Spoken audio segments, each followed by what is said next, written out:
नमस्कार साथियों, कैसे हैं आप सभी। आई होप आप सभी अच्छे होंगे, स्वस्थ होंगे, मस्त होंगे। दोस्तों, आज के सेशन के माध्यम से हम जानने वाले कक्षा 8 गणित अभ्यास 7C। ठीक है, इस एक्सरसाइज के सभी इंपॉर्टेंट क्वेश्चंस को हम डिटेल में कवर करेंगे। लेकिन अगर आप सभी चैनल पर नए हैं तो चैनल को भी सब्सक्राइब करें और वीडियो को अपने दोस्तों में भी शेयर करें। ठीक है, चलिए पहला क्वेश्चन कवर करते हैं। इंपॉर्टेंट है क्वेश्चन इस एक्सरसाइज के। देखिए 4 क्वेश्चन दिए गए, कोई एक क्वेश्चन आपको अर्धवार्षिक एग्जाम में देखने को मिलेगा। सो इस एक्सरसाइज को डिटेल में कवर करेंगे, लेकिन आपको भी ध्यान देना होगा, तभी आप इस एक्सरसाइज को समझ सकते हैं और सॉल्व कर सकते हैं। ठीक है, चलिए पहला क्वेश्चन समझते हैं और करते हैं। पहला क्वेश्चन दिया गया है, यदि किसी भिन्न के अंश और हर दोनों में एक जोड़ दिया जाए तो भिन्न वह 2/3 के बराबर हो जाती है, और यदि अंश और हर दोनों में 2 घटा दिया जाए तो वह 1/3 के बराबर हो जाती है। तो वह भिन्न बताइए। ठीक है, तो आपको करना क्या है, पहला क्वेश्चन लिखना है माना अंश बराबर। सबसे पहले मानेंगे माना अंश बराबर x। ठीक है, और हर बराबर क्या मानेंगे y। तब भिन्न क्या बनेगी, तब भिन्न बनेगी, आपको पता है क्या होता है, अंश बटा हर। ठीक है, अंश बटा हर होता है। तो अंश यहाँ पर क्या है x और हर क्या है y। तो ये हो गई तुम्हारी भिन्न। क्लियर है इतनी बात। ठीक है, को पहले फिर से पढ़ेंगे। अब क्वेश्चन कह रहा है कि अंश और हर दोनों में एक जोड़ दिया जाए तो वह 2/3 के बराबर हो जाती है भिन्न। तो प्रश्नानुसार यहाँ पर लिखेंगे। ठीक है, प्रश्नानुसार अब लिखेंगे, कह रहा है कि अंश और हर दोनों में एक जोड़ दिया जाए तो अंश में हम एक जोड़ेंगे और हर में भी एक जोड़ेंगे तो वह भिन्न 2/3 के बराबर हो जाती है। अब हम इस इक्वेशन को सॉल्व करेंगे। ठीक है, आपको पता है जब भी कोई यहाँ पर भाग करता है, 75 करने पर वो उधर गुणा करता है, और ये भाग कर रहा है तो इधर गुणा करेगा। इतनी बात क्लियर है। ठीक है, अब इसे हम सॉल्व कर लेंगे। इसकी और इसकी गुणा करेंगे तो 3x आएगा और 3 एक कम 3। ठीक है, उसके बाद 2 और y की गुणा करेंगे तो 2y, प्लस 2 और 1 की गुणा करेंगे तो 2 आएगा। अब देखिए अक्षरों को एक तरफ और संख्याओं को एक तरफ, तो 3x माइनस 2y। देखिए प्लस का 2y इधर आएगा, माइनस का 2y, ये 2 है प्लस का, और ये 3 इधर से इधर आएगा। 75 करने पर तो माइनस का हो जाएगा। तो 3x माइनस 2y बराबर 2 से 3 घटाएंगे तो माइनस का 1 आएगा। क्लियर है, समीकरण 1 इसे लिख देंगे। उसके बाद सेकंड क्या कह रहा था, कह रहा है कि यदि अंश और हर दोनों में 2 घटा दिया जाए तो वह 1/3 के बराबर हो जाती है। तो अंश और हर में 2 घटाएंगे तो सेकंड प्रश्न अनुसार इसी तरीके से लिखेंगे, अंश में 2 घटा दे और हर में 2 घटा दे तो वो कितने के बराबर हो जाती है, 1/3 के। ठीक है, तो इसे अब सॉल्व करेंगे। यहाँ पर भाग कर रहा है, यहाँ पर 75 करने पर गुणा करेगा, ये बात आपको पहले से पता है। ठीक है, और यहाँ पर ये भाग कर रहा है तो 75 करने पर ये 1 के साथ गुणा करेगा। ठीक है, अब हम इस इक्वेशन को सॉल्व कर लेंगे यहाँ पर। ठीक है, उसी इक्वेशन को हम यहाँ पर सॉल्व कर लेते हैं। इसकी गुणा होगी तो 3x, और 3 और 2 की गुणा होगी माइनस 3 दूनी 6 बराबर 1, और y की गुणा होगी तो y, और 1 और 2 की गुणा होगी तो माइनस का 2। ठीक है, इस तरीके से आप इसे सॉल्व कर लेंगे। और यहाँ पर 3x माइनस अक्षरों को एक तरफ और संख्याओं को एक तरफ, ये प्लस का y है इधर आएगा तो माइनस का y, और ये माइनस का 6 इधर आएगा तो प्लस का 6 माइनस 2 हो जाएगा। तो 3x माइनस y बराबर 6 में से 2 जाएगा तो बचेगा 4।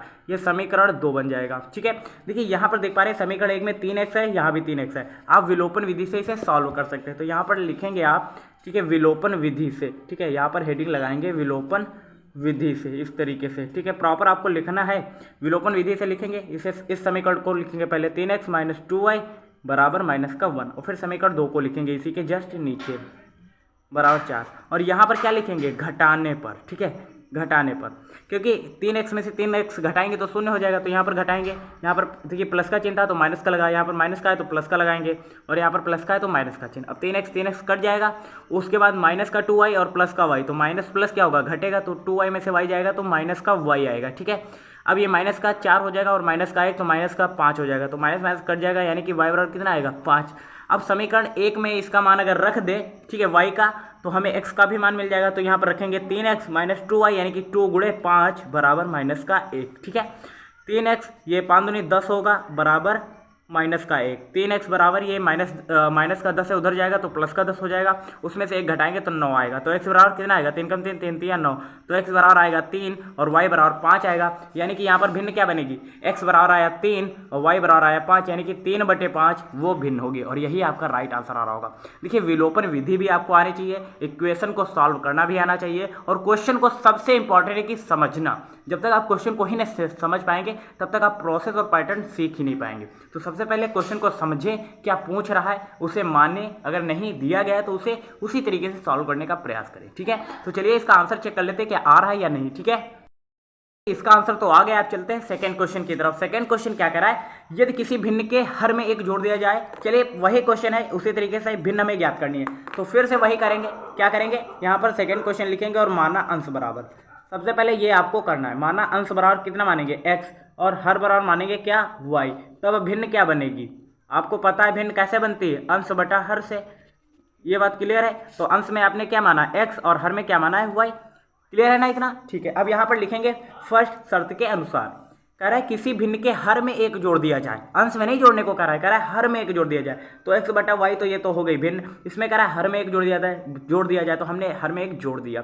कह रहा है तो वह 1/2 के बराबर हो जाती है, तो हम इसे लिखते हैं 1/2 के बराबर। अब हम इस इक्वेशन को सॉल्व करेंगे, ठीक है। तो चलिए देखिए, यहाँ पर ये भाग कर रहा है तो इधर आएगा तो गुणा करेगा, और यहाँ पर ये भाग कर रहा है तो इधर आएगा गुणा करेगा। पक्षांतर करने के नियम मैंने आपको पहले ही बता रखे हैं। तो 2 गुणे x होगा, और ये 1 गुणा ब्रैकेट में y+1 होगा, ठीक है, गुणे में। इसे सॉल्व करेंगे तो कितना आएगा 2x, और ये बराबर 1 और y की गुणा होगी तो y आएगा, और 1 की गुणा होगी तो 1 आएगा। अब देखिए अक्षरों को एक तरफ और चरों को एक तरफ, तो 2x माइनस का y बराबर 1। समीकरण 1 इसको दे देंगे नाम, ठीक है। उसके बाद सेकेंड शर्त देखते हैं। सेकेंड शर्त क्या कर रहा है, कह रहा है यदि अंश में एक जोड़ दिया जाए तो वह भिन्न 1 के बराबर हो जाती है। तो चलिए करते हैं। सेकंड शर्त के अनुसार कह रहा है अंश में एक जोड़ दिया जाए, तो देखिए पहले तो लिखते हैं x बटा वाई भिन्न लिखेंगे, ठीक है। अंश में कह रहा है एक जोड़ दिया जाए तो वह 1 के बराबर हो जाती है, ठीक है। समीकरण को भी सॉल्व कर लेते हैं। तो x+1 ऐसे ही रहेगा, ये भाग कर रहा है तो उधर जाएगा, 1 के साथ गुणा करेगा, तो x+1 बराबर कितना आएगा y। समीकरण 2 इसका नाम दे देंगे। अब आपको लिखना क्या है, y का मान यहाँ से आपको मिल रहा है x+1, यहाँ पर रख देंगे। लिखेंगे समीकरण 2 का मान समीकरण 1 में रखने पर। देखिए अगर आपको युगपत समीकरण को सॉल्व करने की विधियां आ रही होंगी तभी आप क्वेश्चन को और आसानी से कर पाएंगे।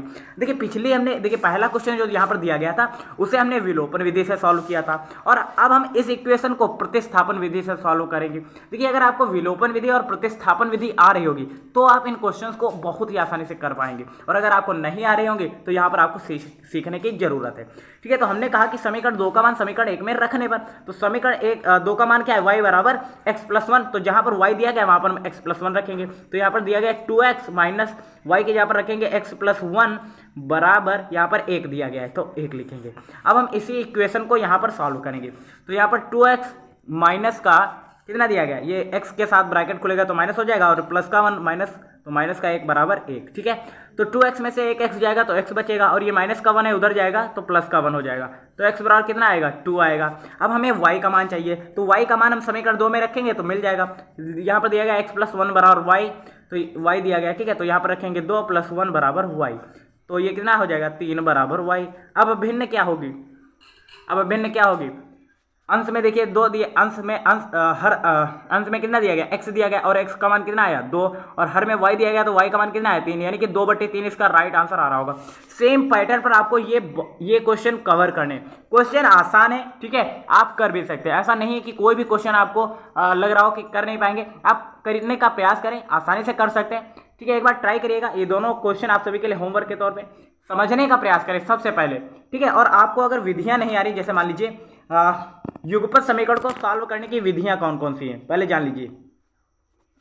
युगपत समीकरण को सॉल्व करने की विधियां, ठीक है, आप सभी को बताना है कि ये आपको विधियां आ रही हैं। नंबर 1 पर आती है विलोपन विधि, मोस्ट इंपॉर्टेंट विलोपन विधि जो आपके सिलेबस में है, ठीक है। और नंबर 2 पर आती है प्रतिस्थापन विधि, ठीक है।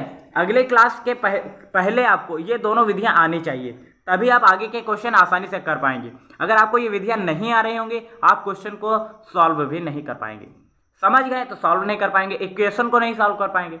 इसीलिए आपको इस तरीके के क्वेश्चन को सॉल्व करने के लिए मेरी बात मानिए, सबसे पहले आपको देखिए यहाँ पर सीखना क्या है, पक्षांतर करने के नियम, पक्षांतर के नियम आने चाहिए, ठीक है।